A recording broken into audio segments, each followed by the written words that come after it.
Assalamualaikum warahmatullahi. Bismillahirrahmanirrahim. Alhamdulillahi rabbil alamin. Wassalatu wassalamu ala asyrafil anbiya wal mursalin sayyidina Muhammadin wa ala alihi wa sahbihi ajma'in. Subhanaka la ilma lana illa ma 'allamtana innaka antal alimul hakim. Wala haula wala quwwata illa billahil aliyyil azim.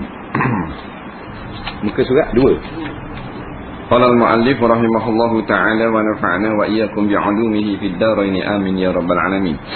Kata pengarang rahimahullahu ta'ala, demikian juga seorang lelaki wanita yang datang berpergian, ia diperbolehkan tidak berpuasa dengan mengganti pada waktu lain. Dan di samping itu ia boleh melakukan solat dengan sistem jamak, Zuhur dan Asar atau Maghrib dan Isyak dilakukan bersama-sama, atau sistem qasar, Zuhur, Asar dan Isyak cukup dikerjakan 2 rakaat sahaja, atau dengan menggabungkan 2 sistem tersebut, jamak dan qasar. Adapun zakat dan haji hanya wajib dikerjakan oleh orang Islam yang memenuhi syarat sahaja, antara lain mampu dan sebagainya. Baik, minggu lepas kita mulakan dengan pengertian Islam. Jadi di antara tanda-tanda orang Islam, iaitulah menunaikan rukun-rukun Islam setelah mengucap 2 kalimah syahadah. Seperti semayang. Semayang ni ibadat badan yang paling utama lah, sehingga dia menjadi amalan yang pertama. Kalau nisbah kepada kerja badan ni, sembahyanglah yang pertama disoal di alam barzakh. Kalau hak berkait dengan kezaliman, tumpah darah, waktu tanya dulu. Kalau berkait dengan harta orang, hutang. Kalau berkait dengan kerja-kerja ibadat, maka semayang. Soalan yang pertama semayang, sebelum tanya zakat, puasa, haji dan sedekah. Jadi seorang laki-laki perempuan yang datang berpergian dibolehkan tidak berpuasa dengan menggantikan pada waktu lain. Jadi asalnya tak boleh tak puasa.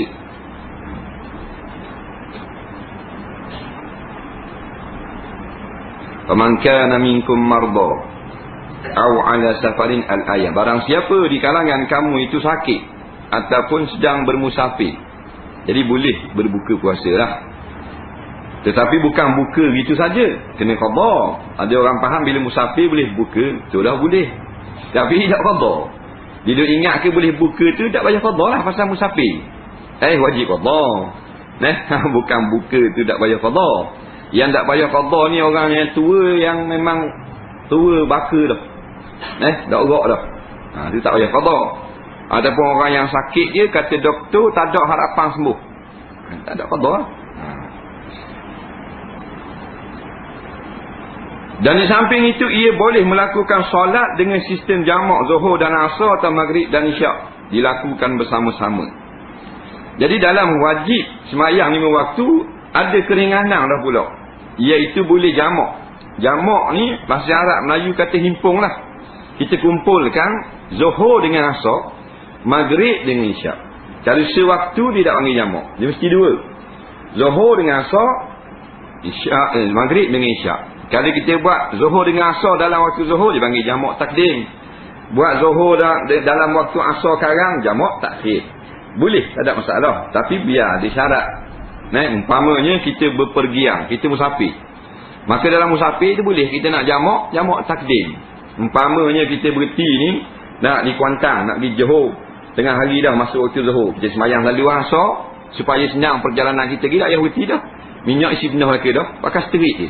Orang bangsa orang tak ada peduli lah, pasal semayang dah. Jadi keringanan. Bukan rengan ni tak payah semayang.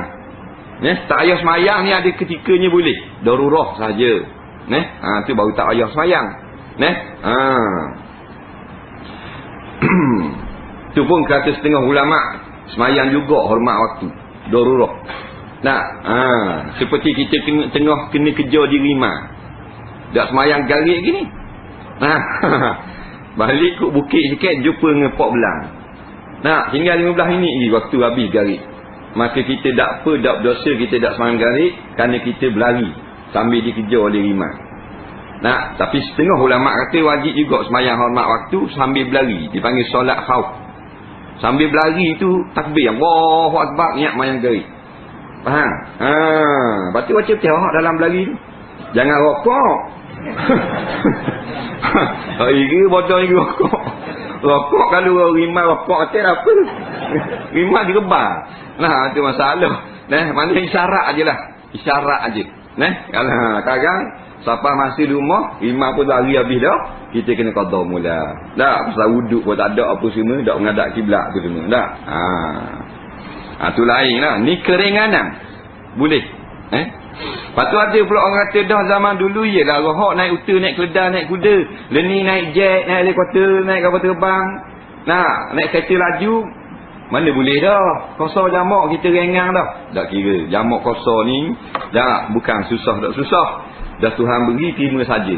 Kerana pernah seorang sahabat Nabi SAW tanya Nabi, boleh ke tak lagi kita ni dah tak perang dah ni, dulu perang. Yang kata boleh jamak kosor ni dah kita dalam amang. Musafir pun tak perang, musafir dalam amang. Jalan bawa kuyuk belanga pergi berjual. Tak. Nabi kata hak Tuhan beri tu terima sajalah. Maknanya boleh jamak kosor walaupun kita tak susah dengan syarat ada musafir. Terima saja. Kalau kita nak jamak takdim, jamak takhir, masuk waktu zuhur, kita tak payah sembahyang zuhur. Boleh. Sekarang masuk asar baru sembahyang asar. Syaratnya kita kena ingat.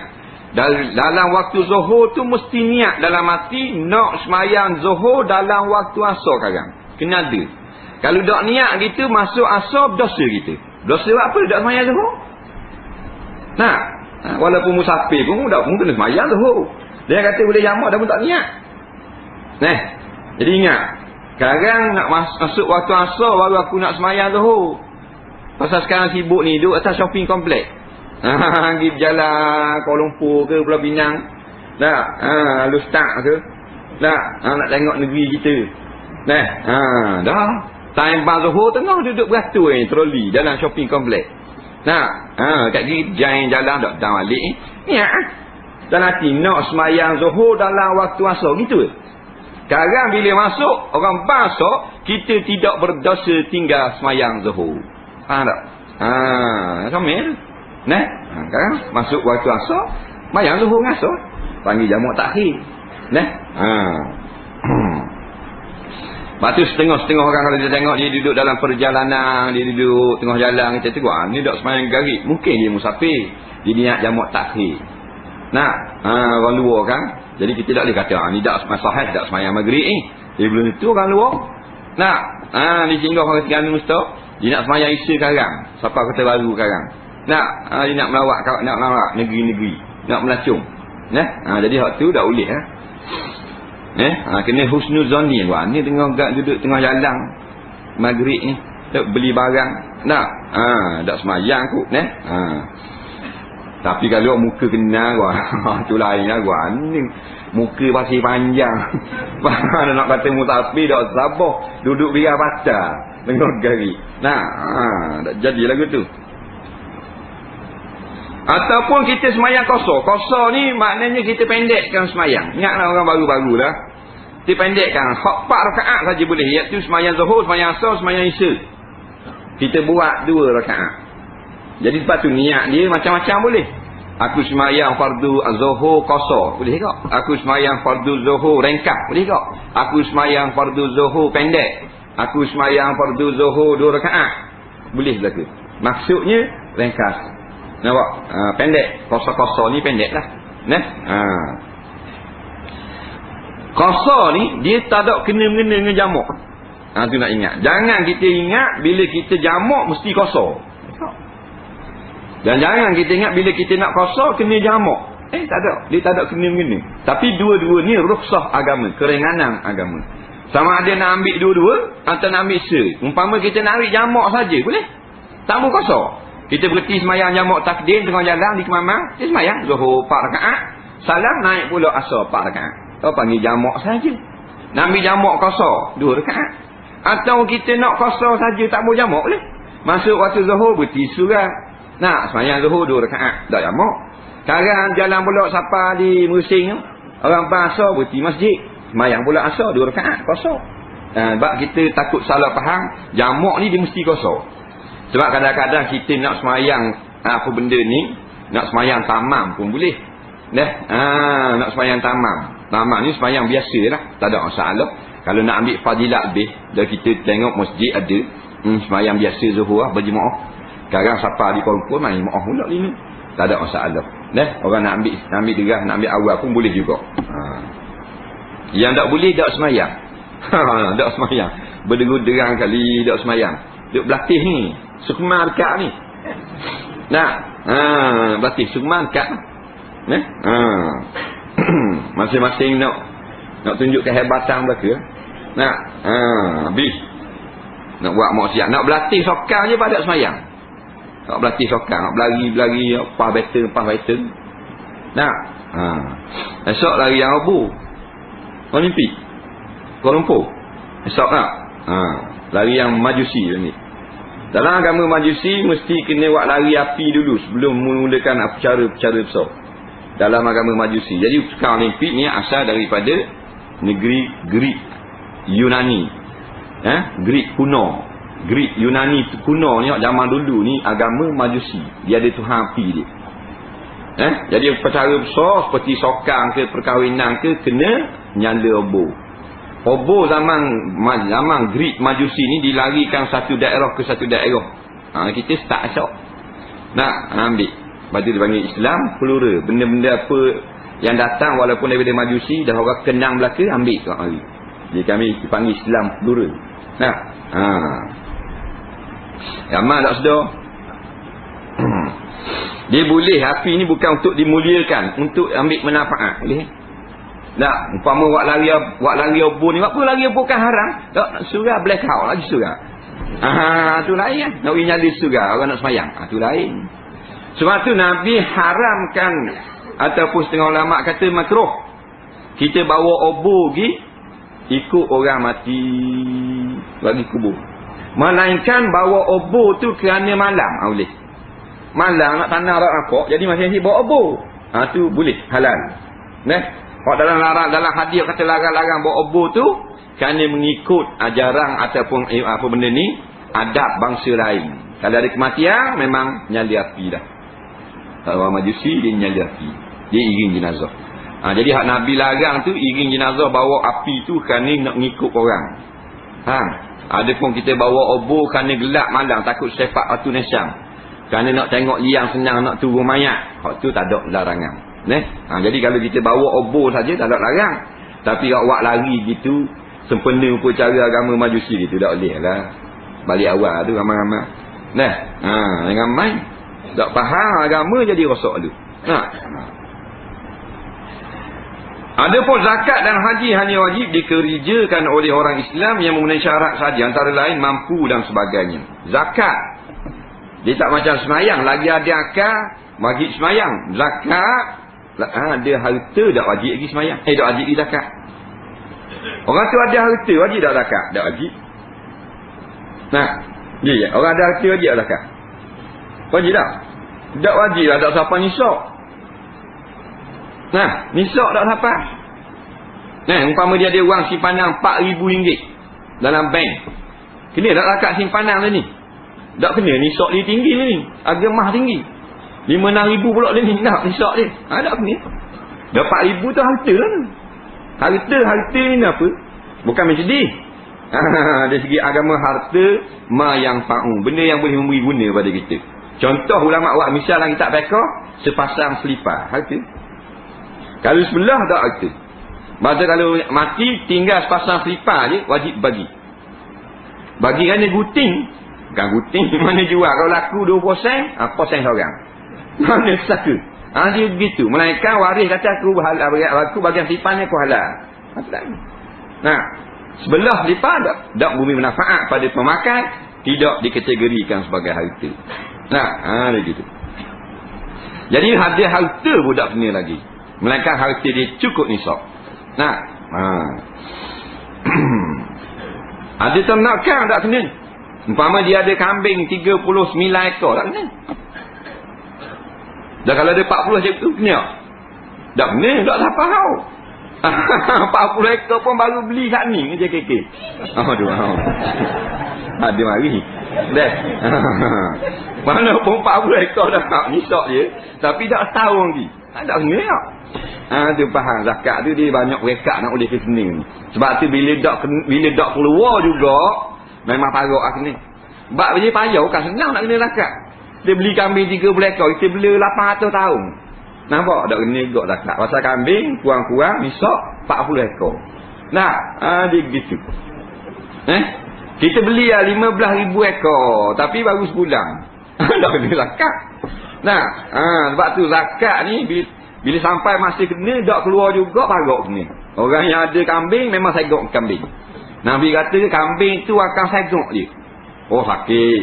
Haji mak aja segok kambing. Kajing kena. Sedap tak? Sakit. Tak pergi cari ke kambing tu apa? Gitu je. Gitu dia. Biarlah.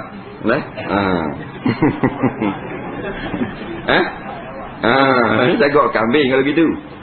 Kambing kata pun buat lari soalan.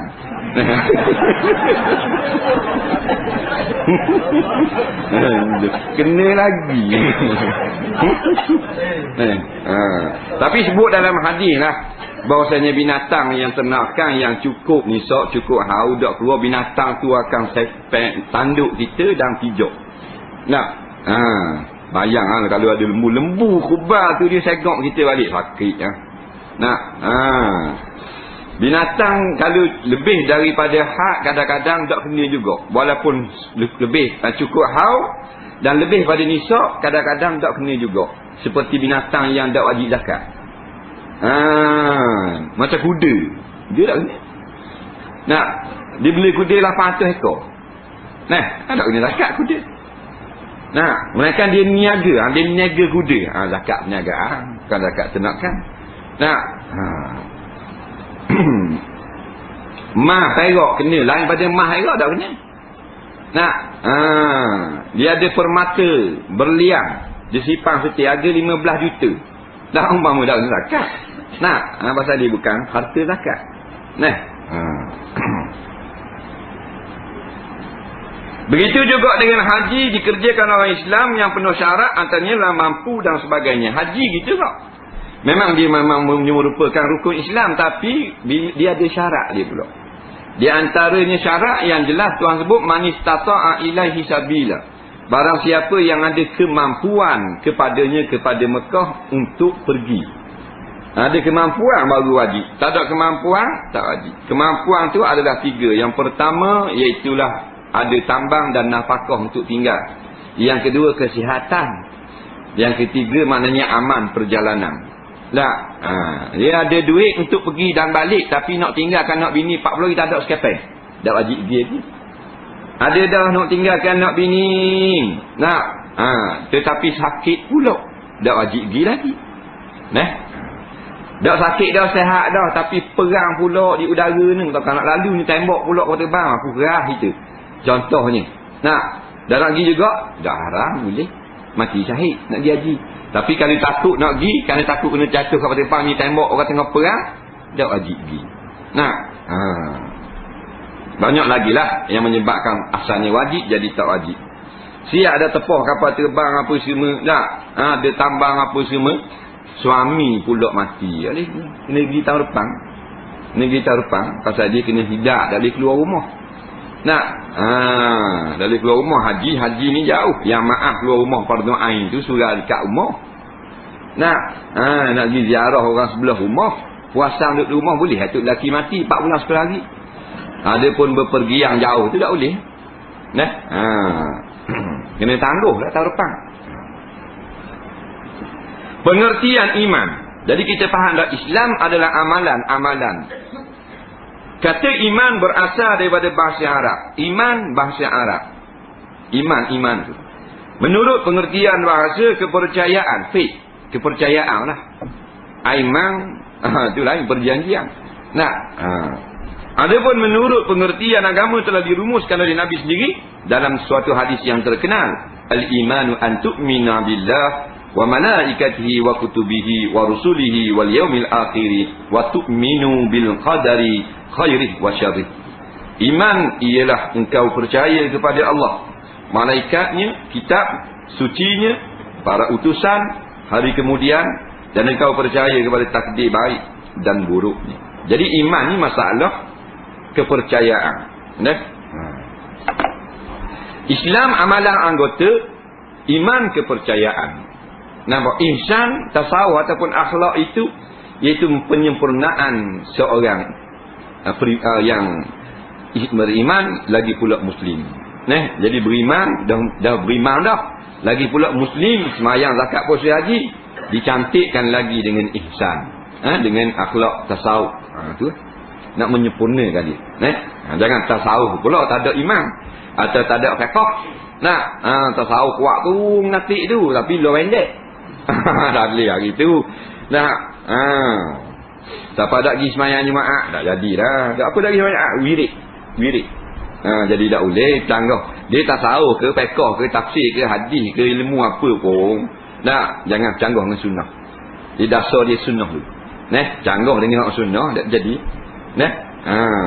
Mai tak pergi sembahyang jemaah duk wirid tasawuf. Duk zikir kuat ngak tarekat. Tak apa ni pergi sembahyang jemaah. Zikir tarekat, kita ambil tarekat. Tak jadilah tu canggah dengan Rasulullah. Dia pedomang dia ada kan nak lagu.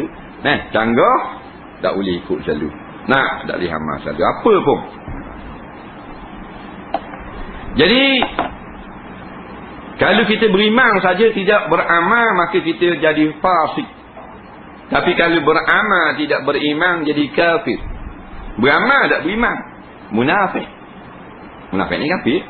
Beramal sangat, sembahyang, puasa, haji, tak beriman, tak percaya hukum hudud tu daripada Allah. Tak percaya maknanya Allah menetapkan rezeki kita daripada dulu lagi. Ataupun dia yakin manusia boleh beri manfaat pada dia.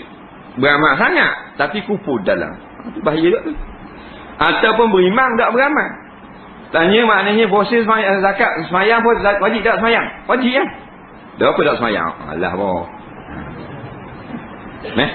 Jadi orang yang ada iman kepercayaan pada 6 rukun ni, percaya pada Allah, percaya kepada malaikat, kepada segala kitab, kepada Rasul, hari kiamat, qadar, maka sah dia orang beriman. Tapi kalau dia tak amalkan, maka dia orang fasik. Sebab tu tak boleh nak kata orang yang tak amal Islam tu kafir, tak boleh. Tak boleh nak kata lagi. Dia tengok dia tak sembahyang tak boleh kata kafir. Jadi ulama-ulama kata kalau imannya itu sah, dia mukmin yang asi, mukmin yang derhaka kepada Allah. Lepas tu tengok kumpulan yang maknanya tak mahu menjalankan hudud. Semata-mata tak berjalan hudud, semata-mata tak menjalankan Al-Quran dan Sunnah sebagai perlembagaan, tak boleh kata kafir. Maknanya asi, derhaka kepada Allah. Tapi kalau dalam hati mereka itu benci kepada hukum Islam, itu sahih lah. Itu kufur. Dari hadis Nabi inilah asal mulanya ajaran tentang 6 rukun iman yang terkenal itu. Inilah asal ceritanya.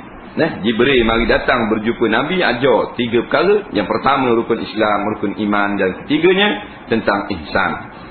Yang ketiga hubungan antara Islam dan iman. Dia ada kaitan tak? Islam ni satu amalan, iman satu kepercayaan.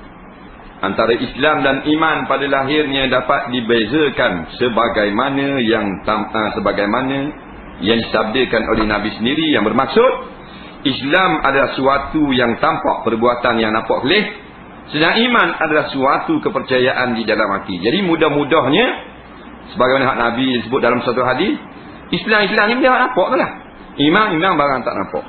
Sebab tu kalau kita buka dalam buku-buku atau kitab-kitab yang menceritakan masalah akidah soal iman, dia banyak dimulakan dengan wajiblah kita beriman, wajib kita percaya, wajib kita berintikad, wajib kita putuskan di dalam hati. Mana kait dengan kepercayaan lagi. Macam dalam kitab-kitab iman, kitab akidah, tidak cara amalan zahir. Dalam kitab tauhid tak cara benda yang membatalkan wuduk. Begitu juga. Dalam kitab fiqh tidak cara masalah percaya kepada qada dan qadar.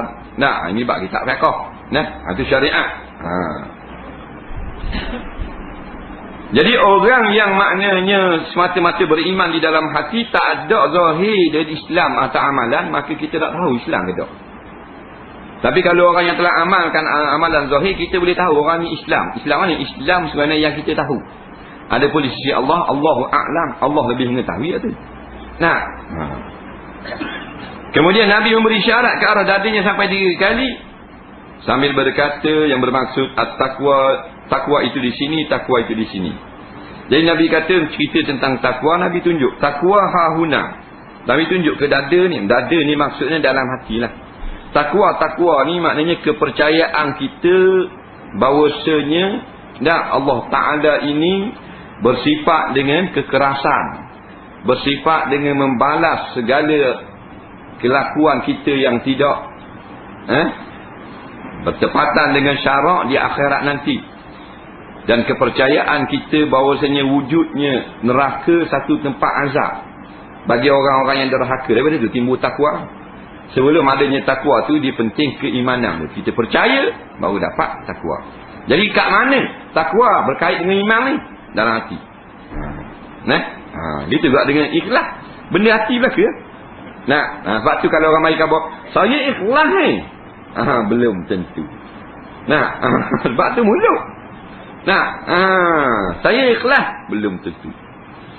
Pasal ikhlas bukan mulut. Mulut lain. Ataupun dia kata saya maaflah kau. Ya, belum tentu. Pada zahir sahaja, belum tentu hati dia.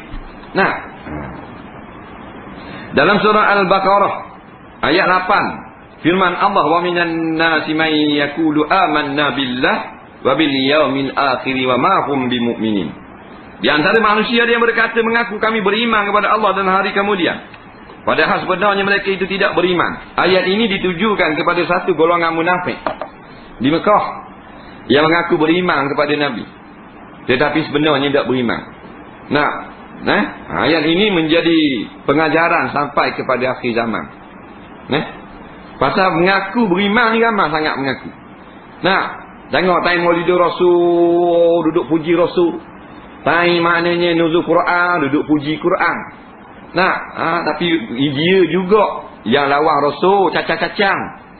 Dia juga yang tolak sunnah. Orang sekarang serbang di sekolah, cak.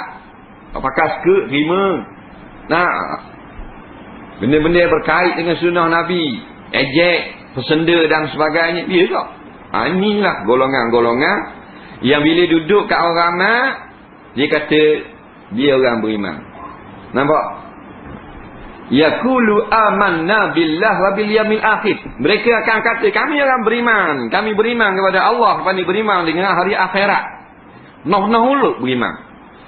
Wa ma hum bimumin. Wow ni lil ha kalau menjadi tafsir.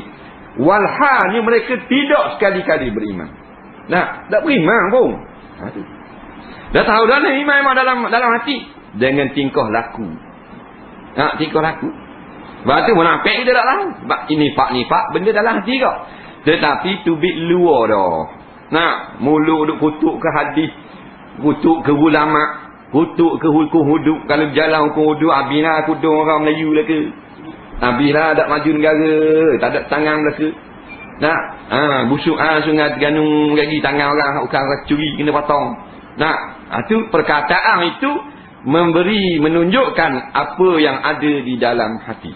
Kalau tak cakap gitu, tak boleh tahu sekarang. Allah saja tahu.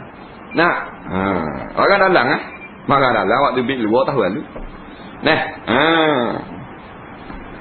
Macam kalau dulu pakai pakaian jeruh kan. Nyimak. Kalau dak puang dulu pakai dua molek, jeruh kan dua. Kita boleh tahu tak kalau dalam cap dia. Tahu. Learning, tubik spare tu dalam atas belakang. Waktu bit dua. Boleh tahu tak? Jadi tengok. Power mu. Apa agak jumpa. Maknanya barang hak sepatutnya tak tahu. Tapi dah tu akak buat tu bit luar lo dalam dok puang ni. Betul tak? Siapa boleh tahu? Krokodil. Boleh baca no. Saya nak hulu. Bodoh tu. Tapi gitulah ceritanya barang hak sepatut tak tahu boleh tahu. Maknanya kalau dia menyamar tak cakap benda, memang cakap hak Islam molek amok. Nah, tak tahu. Nifak dalam hati. Molek-molek ada hati kita ratik, kita tahlil 40 malam. Tapi akhirat masuk neraka. Tapi sekarang ni setengah daripada munafik dia menonjolkan kenifakan dia itu dengan kata-kata. Jelas. Orang nak jalan uduk dia nak mamam pula. Tak?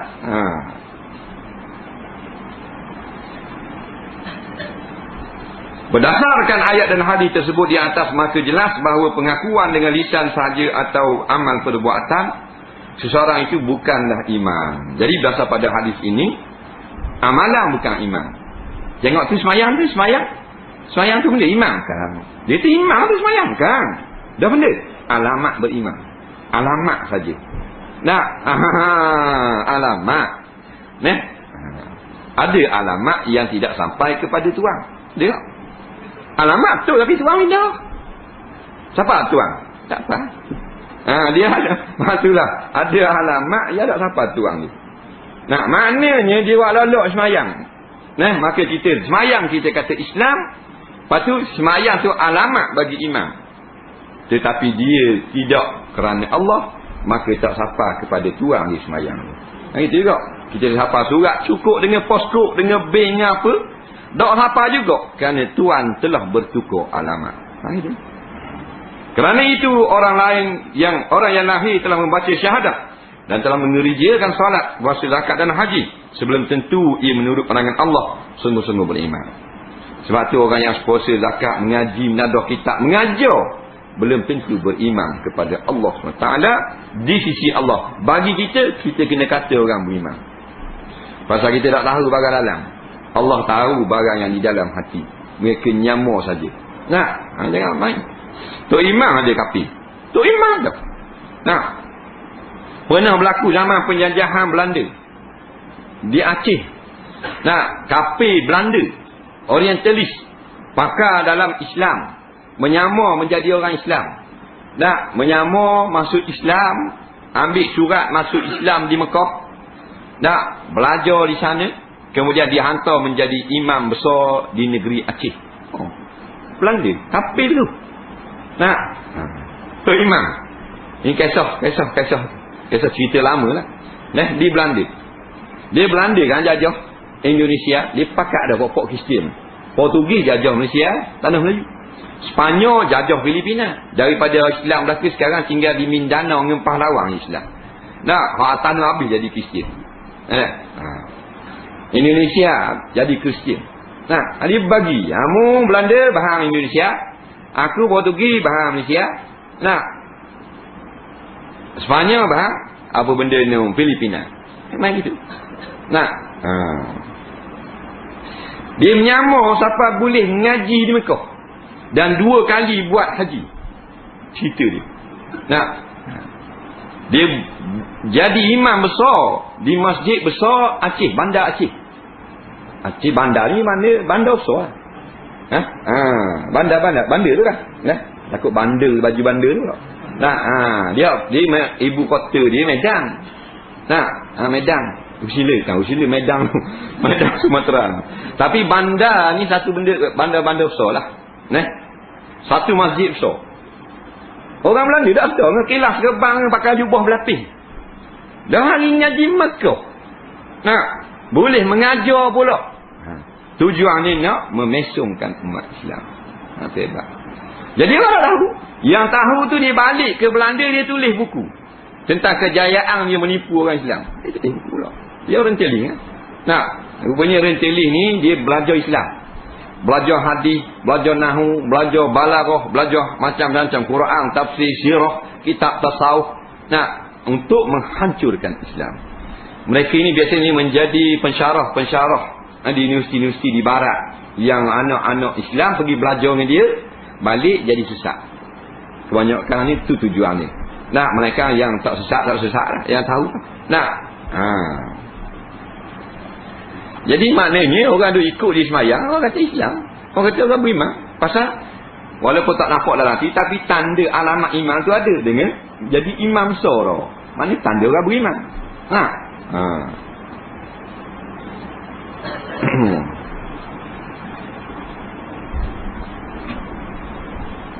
Kita tak ada nyamuk jadi padri sungguh. Dia masuk Kristian tu. Nah,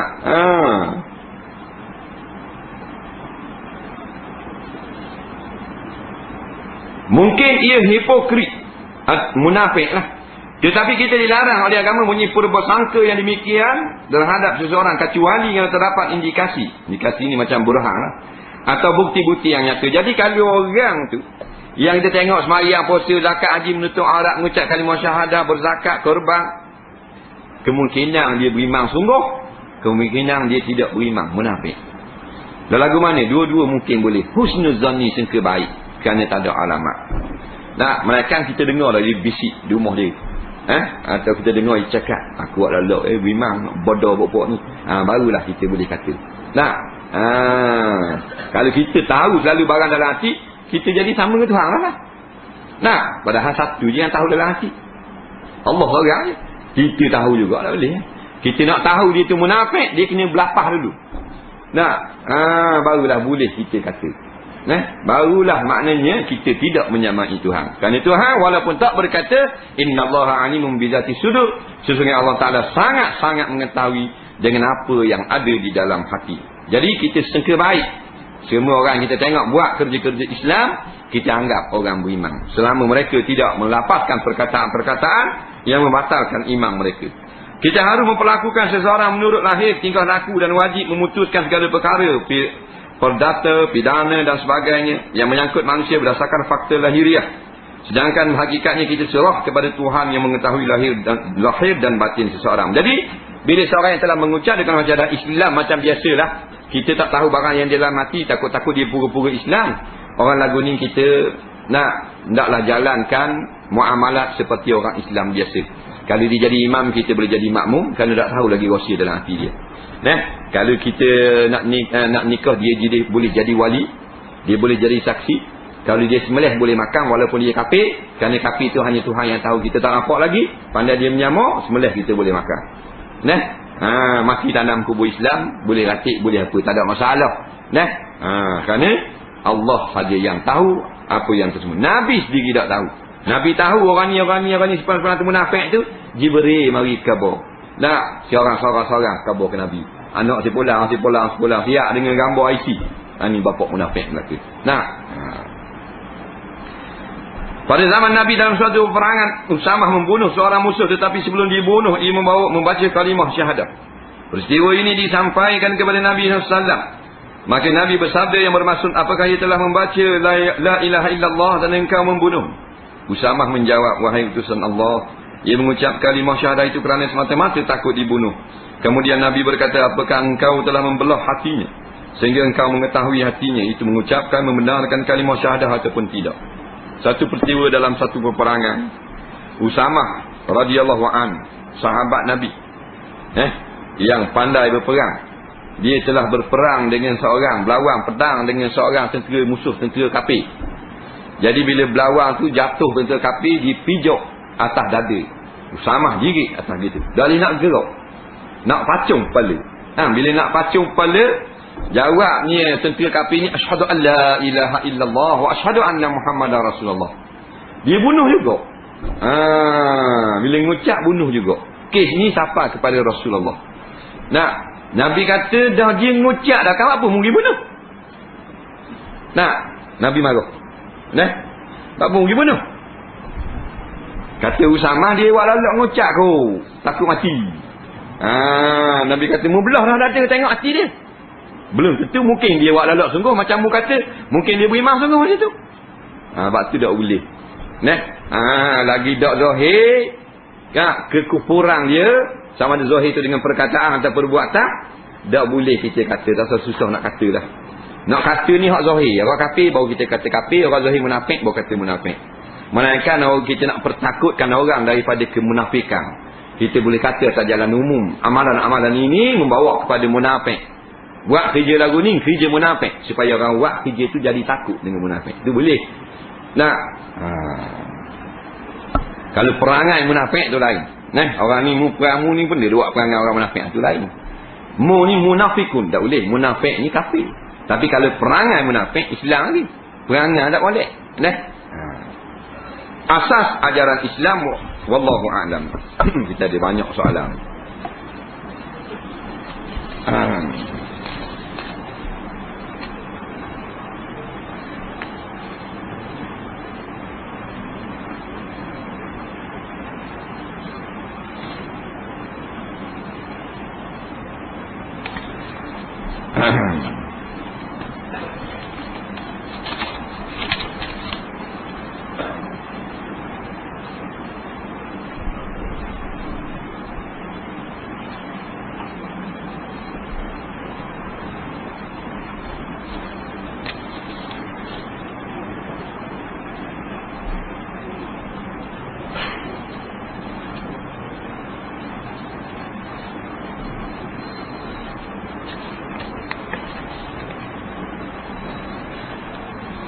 Baik, soalan yang pertama.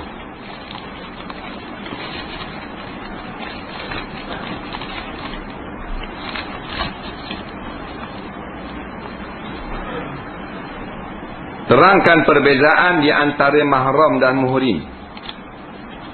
Jadi soalan yang pertama ditanya, terangkan perbezaan antara mahram dan muhrim. Dua perkataan yang selalu kita dengar. Mahram dengan muhrim sama-sama mempunyai 5-6 haraf belaka. Mahram 4 haraf. 4 haraf. Mim ha ra mim. Mim ha ra mim. 4 haraf saja. 4 huruf ada. Tapi bacaan ejaannya lain. Mahram baca bagi di atas. Mahram. Muhrim baca dhammah.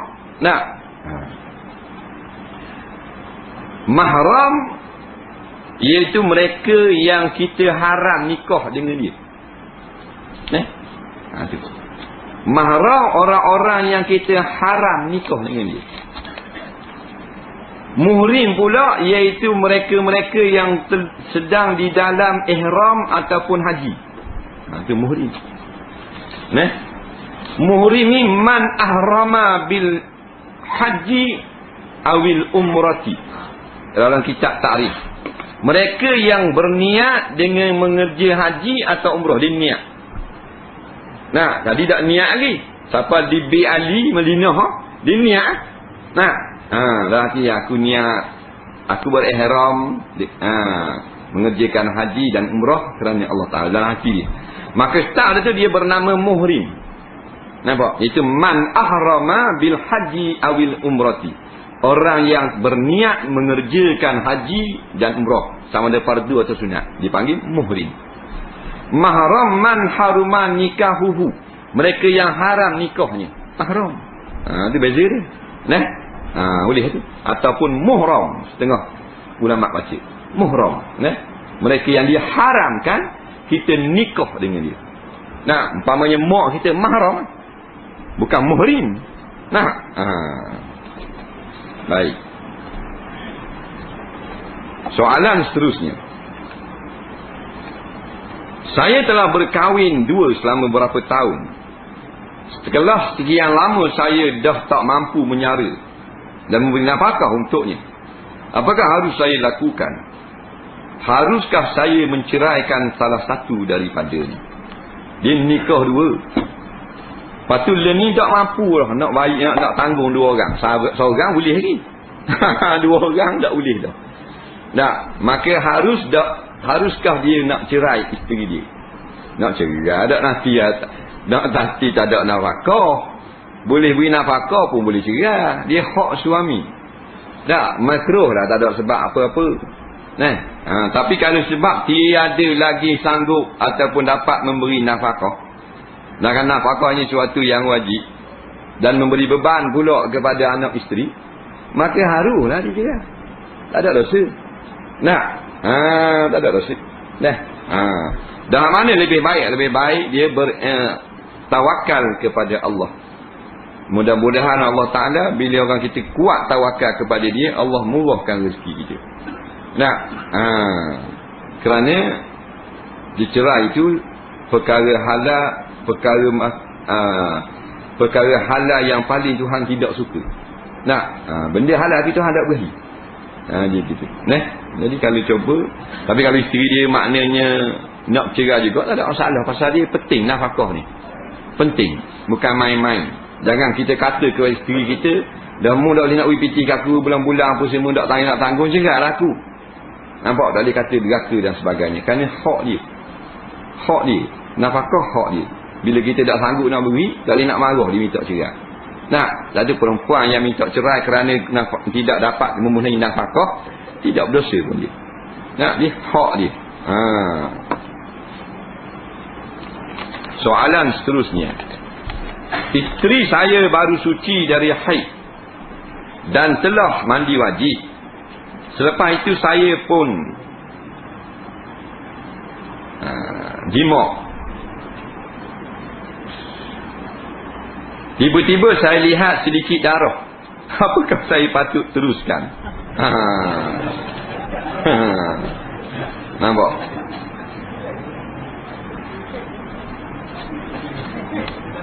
Baik, kena berhentilah kalau di dalam musim haid. Nah, sebab tu kalau darah berhenti 5 hari, biasa haid 7. Nah, maka kalau 5 berhenti dah boleh mandi sebenarnya. Dan boleh jima. Tetapi kalau nampak darah, kena berhenti. Kerana kita berkemungkinan besar masih lagi dalam haid. Nah, kena berhenti. Ihtiyatnya tunggu biar habis. Macam hari-hari biasa, 7 hari. Lepas tu cermak sikit. Kalau biasa jenis 7 hari, tiba-tiba bulan ni 5 hari berhenti dah. So gaduh lah. Sawak gaduh. Nah, biar. Dah rugi. Dah kalau mati, ada dah kalau mati tak? Bidadari lawa lagi. Dah kalau mati ada bidadari kan? Nah,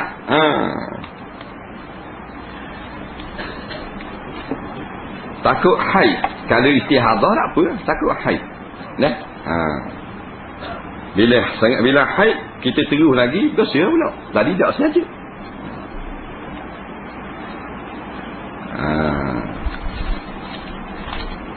Hukum menjima isteri ketika memandikan jenazah isteri. Mana boleh. Orang mati dah. Ni ada orang karut. Dia pesang mana isteri tangga kita terakhir sekali. Masih dia mati tu kita jima tu sekali. Ini ada orang sesat. Ya, ada orang sesat.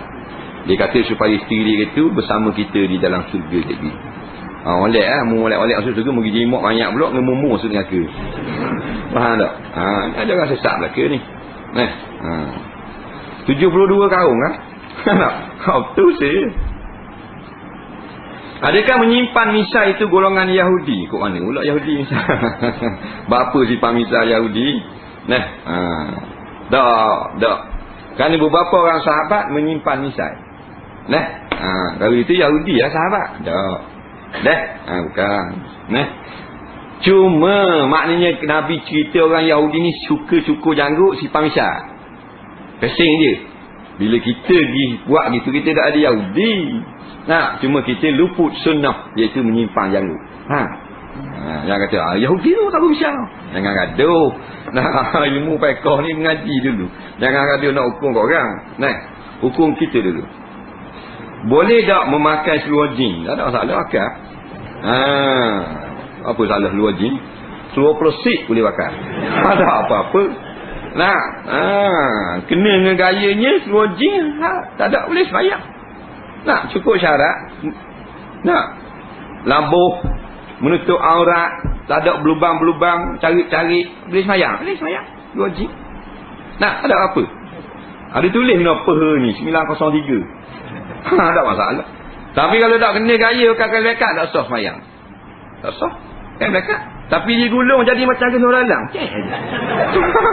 Tak boleh kena punggung ni. Tak. Sah tak? Ayo bang. Sah tak itu?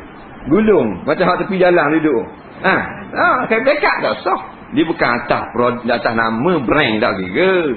Tutup aurat. Tutup aurat ni tak okey. Pakai seluar boleh. Tak ada masalah tutup aurat. Kita ambil kotak TV ni. Dia sakut tali sini. Apa? Tu aurat. Apa aurat itu? Tapi jeng ya. Memang ada awak nasu ni benda main. Seluar kotak TV je tu.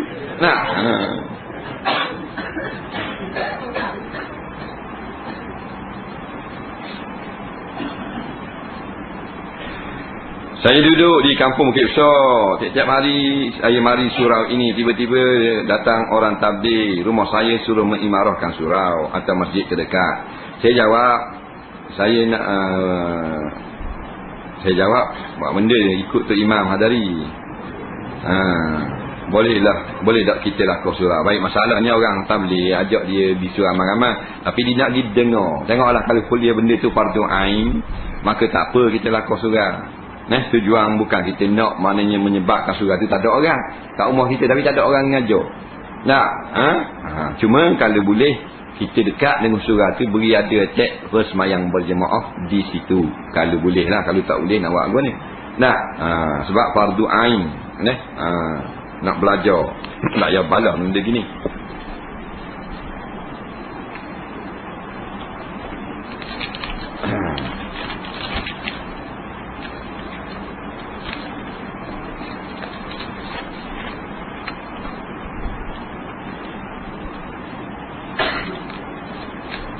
Apakah hukumnya orang kafir membina masjid untuk umat Islam beribadat?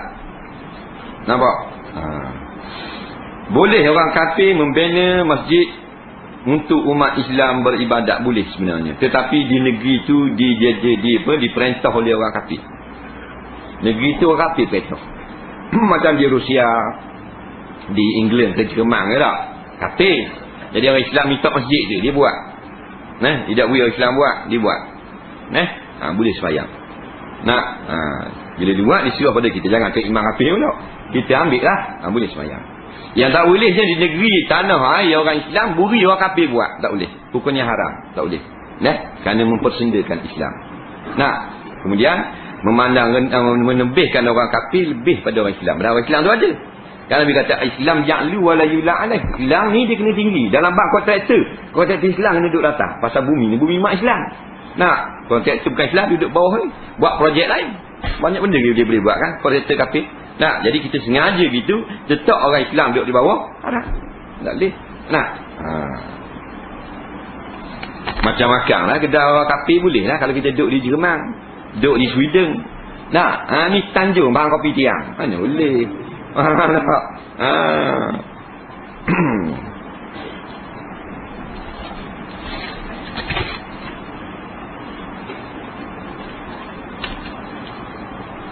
Apa hukum makan ketika sedang mendengar khutbah? Makruh. Makruh dengar khutbah. Kerana khutbah ini kita kena ambil perhatian. Apabila tak dengar dah khutbah, seperti jauh sangat duduk atau speaker rosak, maka sunat berzikir. Sebab Nabi kata di antara maknanya kita dapat keampunan dosa seminggu sejemaah ni, orang yang pergi sampai di masjid, dia duduk dan mendengar akan isi khutbah. Jadi kalau duduk makan, kalau duduk khutbah, dia duduk puak nasi 3-4 orang. Puak. Ada juga jenis lapor lagu ni. Bolehkah perempuan potong kuku atau rambut bila datang bulan, iaitu sebelum mandi wajib? Ni soalan lazim ni. Banyak sangat tanya. Ni mungkin soalan yang ke-5,000. Sama je. Jadi orang perempuan dalam haid, dalam datang bulan, dalam uzur, dalam janabah, dalam nifas, boleh potong kuku, boleh potong rambut. Boleh. Kerana tidak ada sebarang nas yang melarangnya. Yang ada nas yang larang makruh. Potong kuku, potong rambut bukan bagi orang uzur, bagi orang yang nak berkorban bila masuk 1 Zulhijjah. Itu saja nas. Potong rambut, potong kuku. Orang kita niat nak korban ni masa masuk tahun ni. Masuk 1 Zulhijjah, jangan potong kuku, jangan potong janggut, potong berambut. Adapun orang uzur tak ada. Yang ada pendapat ulama. Itu ada. Kerana ulama tu kias sahaja. Jadi pendapat ini tidak kuat. Pendapat yang kuat dan jumhur ulama, sebagaimana yang kata Imam Nawawi rahimahullah taala, iaitu tidak ada larangan. Sama ada ketika janabah ataupun datang bulan. Datang dah cing dah tahu. Jadi boleh. Tak payah kat dia ambil kuku tu pula, pergi mandi pula kuku, tak payah. Yang kena mandi balik kuku ada ketika kita memandikan mayat. Kita duk akak-akak mayat, cabut kuku. Nak kuku dia nak cabut dah, tu kena basuh, letaklah celah kain kapang. Tu lain.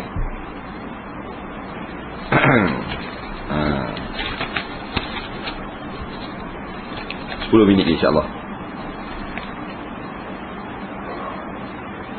Benarkah selepas sembahyang subuh hukumnya makruh bersalam minta penjelasan? Jawabnya tidak benar. Sebab apa tak boleh bersalam pula? Tak. Sebab apa pula? Tak ada lagi ulama larang bersalam. Bersalam berjabat tangan tu lah. Berjabat tangan tu adalah sunnah Nabi SAW dan merupakan satu perintah agama. Banyak sangat hadis-hadis tentang berjabat salam ini. Jadi boleh jabat salam lepas sembahyang asar, sebelum sembahyang, baru siapa jumpa dalam sah boleh salam. Yang tak boleh bersalam dalam sembahyang tak boleh. Lepas salam tak apa. Assalamualaikum warahmatullahi. Assalamualaikum warahmatullahi. Je keke.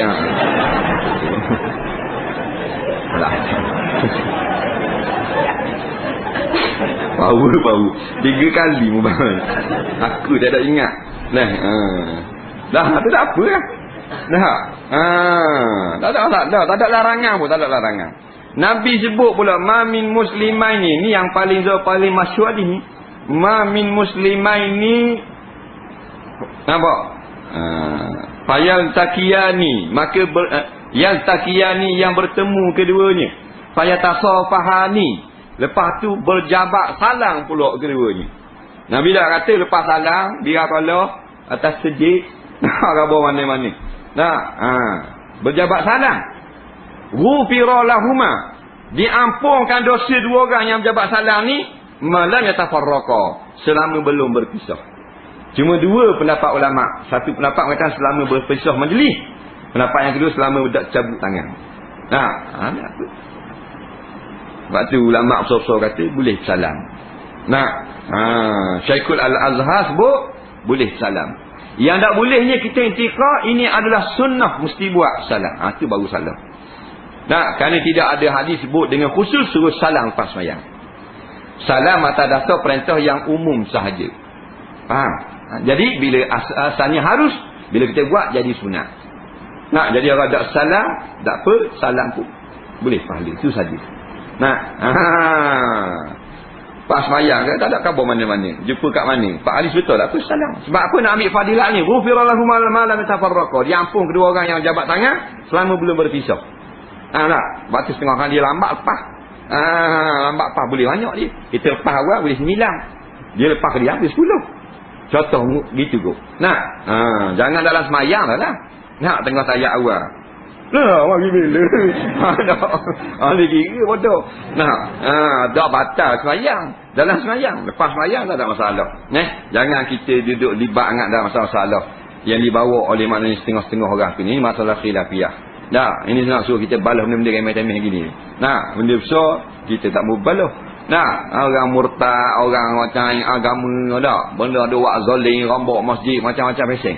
Kita tak bercara benda lagu ni. Benda remeh-temeh, benda khilafiyah. Tok guru ni kata tak sunat, tak ada masalah, kena dengan satu kaum. Tok guru ni pula kata sunat salam kena dengan satu kaum. Cuma yang tak boleh kita kata ini adalah sunnah mesti salam. Kerana Nabi tak pernah sebut dalam satu hadis hendaklah kamu bersalam lepas sembahyang. Cuma Nabi sebut umum di mana-mana kau anda lah. Jadi tak payah balas, rugi kita je. Soalan seterusnya.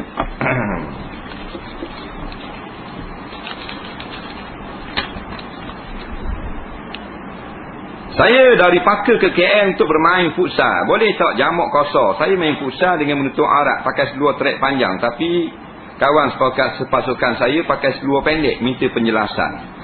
Setengah ulama mengatakan kalau berlakunya pendedahan aurat di tempat kita nak pergi itu, boleh lagi kita jamak kosor. Kerana kita bukan tujuan pergi nak buat maksiat. Kita bukan nak buat maksiat, kita nak pergi bersokang. Tiba-tiba ada orang lain dedah aurat, maka kita boleh lagi jamak kosor.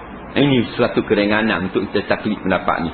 Walaupun pendapat yang kedua mengatakan kalau kita nak cermat, hendaklah kita jalankan kita solat seperti biasa, tak jamak kosor, kerana takut-takut jadi benda itu tak sah. Jadi dua-dua ni boleh kita ikut belaka. Yang tak boleh kita niat pada awal nak pergi buat maksiat dinu. Ataupun nak pergi tengok orang buat maksiat. barulah tak boleh kosa di tengah jalan. Tapi kalau dinung kita buat maksiat, tengah jalan ni kita tak buat, kita boleh jamak kosa ni. Kerana daripada asal kita tak ada tujuan nak pergi buat maksiat. Tujuan pada asal nak jalan Kuala Lumpur, makan angin ni haru pada syarak. Siapa dia bagi jamak kosa, boleh lihat ada. Siapa Kuala Lumpur tengok, disco dia cik. Maksud Cik Imam? Itu imam. Nah, melawat Kuala Lumpur, Imam Bilal. Dia pun joget boleh ada. Maka hak dijamak kosa dah tengah jalan, tak payah qada, sah dah. Pasal itu tak ada tujuan nak buat maksiat. Faham? Dah lalu balik kan ni? Lalu balik boleh jamak kosa kau. Sebab nak balik di rumah ni kalau nak balik buat maksiat.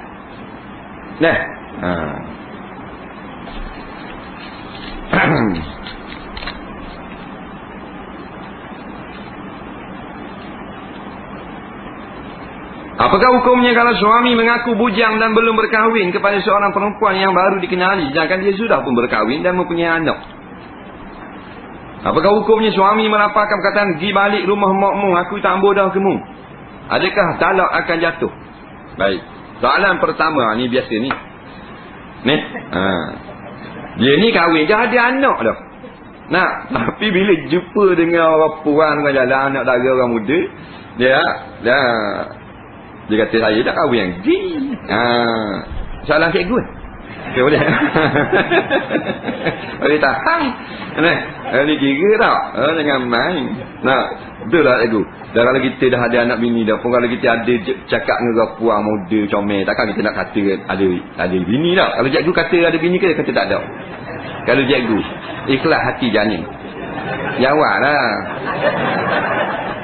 Kekuasaan dia hari lah ni ayat kita nak dengar. Hati-hati muda kalau orang muda. Maknanya mu ni galak lah orang tak tanya. Orang tak tanya jawab juga. Aduh. Baik, dia kata lah biasa ni penyakit biasa ni. Penyakit biasa. Memang penyakit ni bukanlah maknanya dia teruk sangat, tapi dia tabiat orang lelaki. Orang lelaki ni memang dia jenis gitu. Tak siapa-siapa lah. Memang ramai gitu. Tak usah nak buat lebar lah. Sebab muka baik. Dah memang ramai gitu. Memang dia penyakit itu. Kalau orang puan dia ada anak bini dah. Kalau cakap dengan puan dia nepeng dia puan kata, kahwin dah. Kahwin bila kat saya. Tak kalau kahwin pun. Memang dia jenis gitu orang lelaki. Tina tak berhilayang. Salah orang puan kau. Jadi dia mengaku tak ada bini lagi, tak jatuh talak, melainkan dalam hati niat talak. Sebab tu bukan lafaz sarih. Dia yang tak perlu kepada niat, lafaz jelas. Aku talak akan dikau, aku telah cerai isteriku. Itulah tak payah niat. Tapi aku tak nikah lagi, tak jadi. Melainkan niat dalam hati, niat cerai isteri, jatuh satu talak.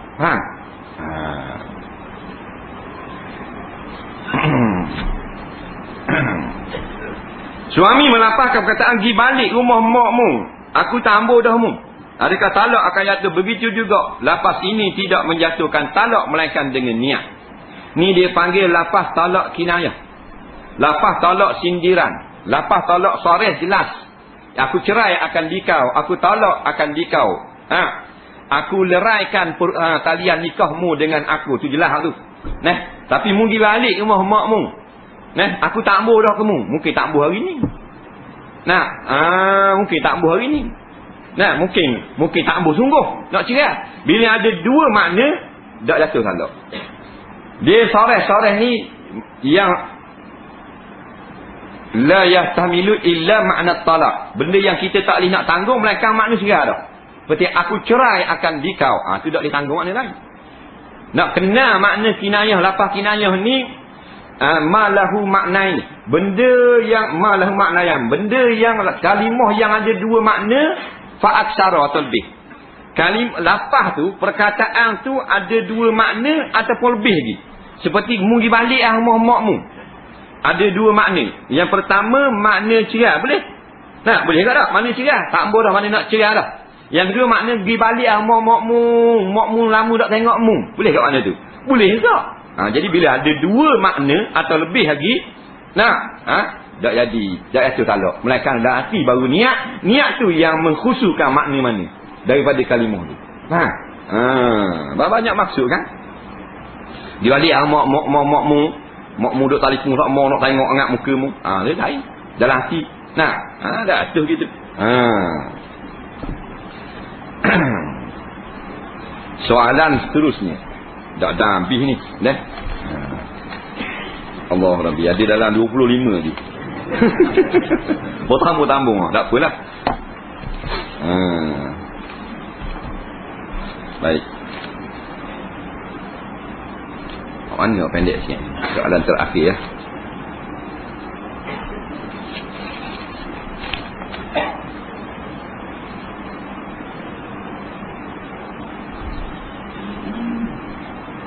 Adakah sama antara perkara sunat dengan sunnah? Yang dua, apakah makna ijtihad? Yang ketiga, selepas solat jemaah, ada yang antara jemaah berdoa bersama imam dan ada yang terus solat sunat. Soalan saya, yang manakah patut dilakukan antara dua perkara tersebut? Baik, ni kita jadikan soalan yang terakhir insya-Allah. Soalan lain tu bagi kita bagi kepada minggu depan lah.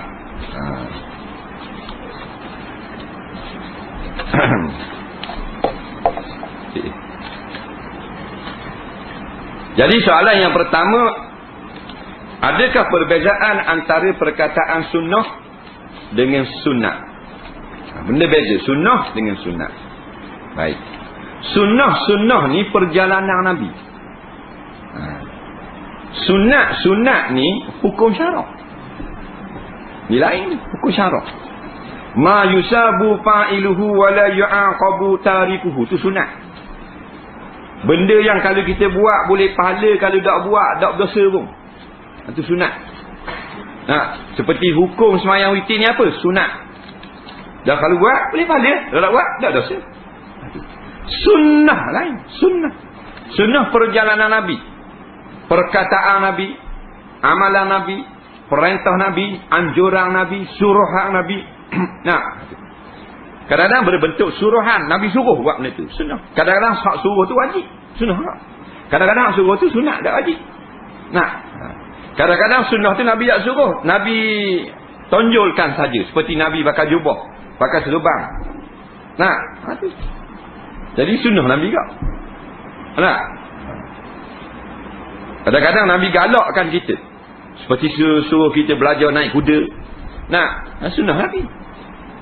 Nabi suruh kita bersugi, Nabi suruh kita apa benda ni, berenang dan sebagainya. Jadi sunnah tu perjalanan Nabi. Apa-apa yang Nabi buat, yang Nabi kata, yang Nabi amal, melainkan amal itu khususiah, maka bukan sunnah lah tu. Seperti kahwin lebih pada 4 tu bukan sunnah. Memang daripada Rasulullah, tapi ada khusus untuk Rasulullah saja. Jadi sunat lain. Sunat dia banyak nama. Sunat dia kak, mustahab dia kak, mandub dia kak, nafi dia kak. Dia banyak nama. Lepas tu benda-benda yang kalau kita buat boleh pahala, tak buat tidak berdosa. Apakah makna ijtihad? Ijtihad bahasa Arab. Bahasa daripada 3 haraf asalnya. Jim, he, dal. Jahdun. Jahdun makna sungguh atau bersungguh. Nampak? Al-jahdu, kesungguhan. Nampak? Ijtihad ni biasanya berkaitan dengan ijtihad ulama lah. Macam ulama berijtihad untuk mengetahui hukum ini. Biasanya dia berijtihad sebab tidak ada nas. Maka kena ijtihad. Kalau dah ada nas, tak boleh ijtihad, batal. Umpamanya semayang 5 waktu memang nas. Memang nas. Nas lah dia bagi. Sebut dan terang dalam hadis semayang 5 waktu tak kurang tak lebih. Maka ulama haram ijtihad. Takut ijtihad pula kenang ke 5 ke 3 ke tak ada. Sebab tu tak ada ijtihad masalah ni. Ijtihad masalah yang tak ada nas. Ada perintah tapi detail tak ada. Ada ijtihad nak mengetahui hukum. Maka kalau dari segi tarikh, ulama kata bazul wa'i fi talabul maksud. Kita memerah, ulama tu dia memerah keringat untuk mencapai maksud. Kalau ulama berijtihad untuk mendapat kat hukum ni lagu mana? Dia berijtihad. Kita boleh berijtihad umpamanya masuk dalam lautan. Siapa masuk waktu tak tahu mana kiblat. Maka wajib kena ijtihad. Maknanya kita perah keringat untuk dapatkan maksud, iaitu cari kiblat. Cari angin ke, tengok lebih kurang. Jangan faham barang-barang itu tak boleh. Kena ijtihad juga. Maka ijtihad itu kita memerah keringat ataupun berusaha untuk mendapatkan maksud yang di situ. Nah, jadi kalau ijtihad ulama, maksud dia mendapat keputusan hukum syarak. Soalan yang terakhir. Selepas solat jemaah, ada antara jemaah doa sama imam dan ada terus solat sunat. Soalan saya, yang manakah patut dilakukan antara dua perkara tersebut? Baik. Ini soalan yang terakhir. Dengar. Kita kena ingat, walaupun kita solat berjemaah, kita kena ikut imam. Nabi kata ju'ilal imamu liyutamma bihi. Dijadikan imam ini supaya kita ikut dia. Di mana start ikut, di mana habis ikut. Mula-mula kita kena ikut takbir. Iza kabbaral imamu fakabbiru. Bila imam takbir, kita ikutlah takbir tu. Nah, jangan sembur lagi. Nah, sampai mana kita ikut? Imam rakaat, kita rakaat, imam naik, kita naik. Nah, sampai salam. Lepas salam, doa haji ikut imam, sunat ikut imam. Imam wirid, kita wirid. Imam doa, kita amin, sunat je. Maknanya doa haji. Bila imam wirid, kita nak balik boleh. Sebab kita salam dah. Hak kata jadikan imam supaya kita ikut sampai ke salam saja. Situ je wajib. Lepas tu ikut tang tu adalah sunat lepas pada salam. Faham tu? Bila kita faham lagu tu, mana imam wirid, kita tak wirid apa? Sama ada kita nak balik atau kita nak naik semayang, tak ada masalah. Ataupun imam wirid, kita berdoa ni. Atau imam berdoa, kita wirid. Tidak ada satu hadis atau ulama yang mengatakan wajib kena sama. Yang kena ikut daripada salam sampai ke takbir sampai ke salam saja. Faham? Jadi kalau kita nak cari fadilat, kita bersama-sama dengan imam, kita ikut satu sunnah. Bila imam telah bangun, baru kita beredar. Itu sunnah Nabi. Nah, dapat pahala lebih. Mereka kita ada kerja. Nah, kita ada kerja. Tapi ingat, bukan wajib benda lagu tu. Nah, cuma bangun terus lepas salam bid'ah.